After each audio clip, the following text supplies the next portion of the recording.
Hey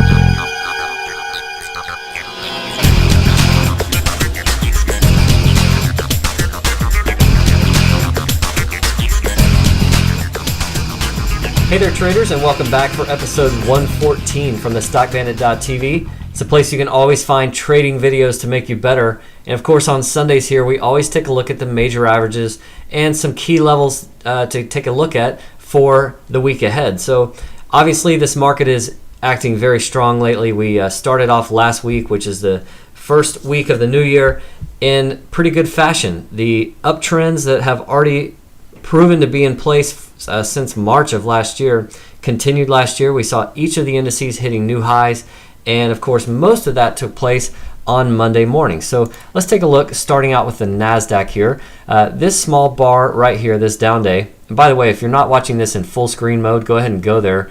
You should see that in the player, and it should give you a much clearer, crisp picture of what I'm trying to show you. This bar right here is New Year's Eve of 09. That was the last day of the year, and obviously a very minor blip on the radar, which was quickly erased with a gap to the upside on Monday morning of last week. Now, here's Monday's close, and then here's Friday's close. And the difference between these two levels is only about 8 or 9 points. So from the early action on Monday until late in the week, we added very few points in the NASDAQ. Now, volume has returned to much better levels. It was well above average every day last week. That's very encouraging, especially after a couple of weeks of very light holiday-related volume. But all in all, this index has made a considerable move higher from this December 18th area to present tense. So we're now marking new recovery highs in this index. And actually, if I zoom farther out on the chart here, there's not very well defined resistance in this chart for quite some time. And so this uptrend, I suppose, could continue for a little while longer. We finished at 23.17 last week. This small blip on the radar right here is from September of 08. That's at 23.18. So that's only about a point away.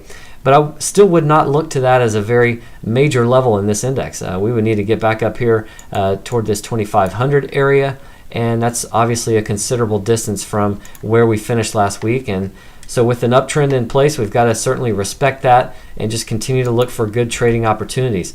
S&P 500, green every day last week. Now, volume not quite as impressive as it was for the NASDAQ, but obviously a very big improvement over the previous couple of weeks.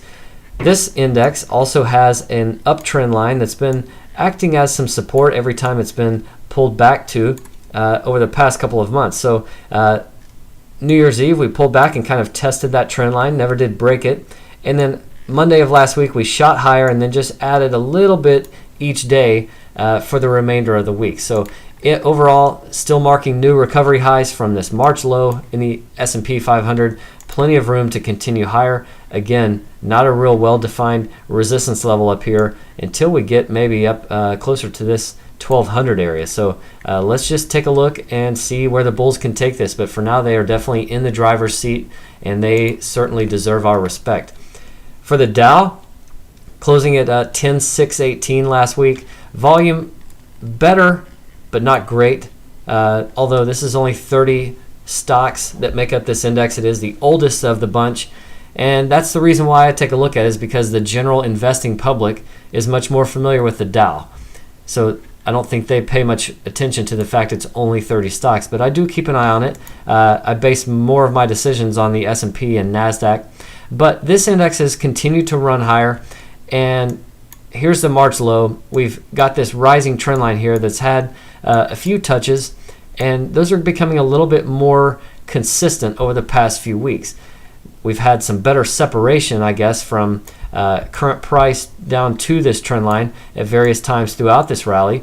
And at this point, we're not far from it at all. So a break of this rising trend line could certainly bring some profit taking into the picture, but that alone would not change the trend. We would need lower highs and lower lows to mark a trend change and a downtrend, in fact. But for now, higher lows and higher highs are still in effect. This index has room to run. Gosh, we've got plenty of room here. Probably would look right in here, which is around the 10.8 area.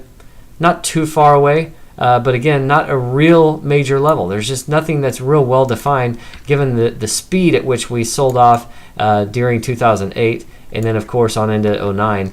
So at this point, just kind of got a very big V-shaped move taking place. We're still in an uptrend, and that definitely deserves our respect. We'll want to trade in with the wind at our backs in the market, and given that the indices are all trending higher, basically continue to look at the long side, but be careful and don't look to chase individual stocks too far. Wait for good bases to form, wait for good risk reward setups to come along, and then look to put your capital at work. So thanks for joining me for this episode once again.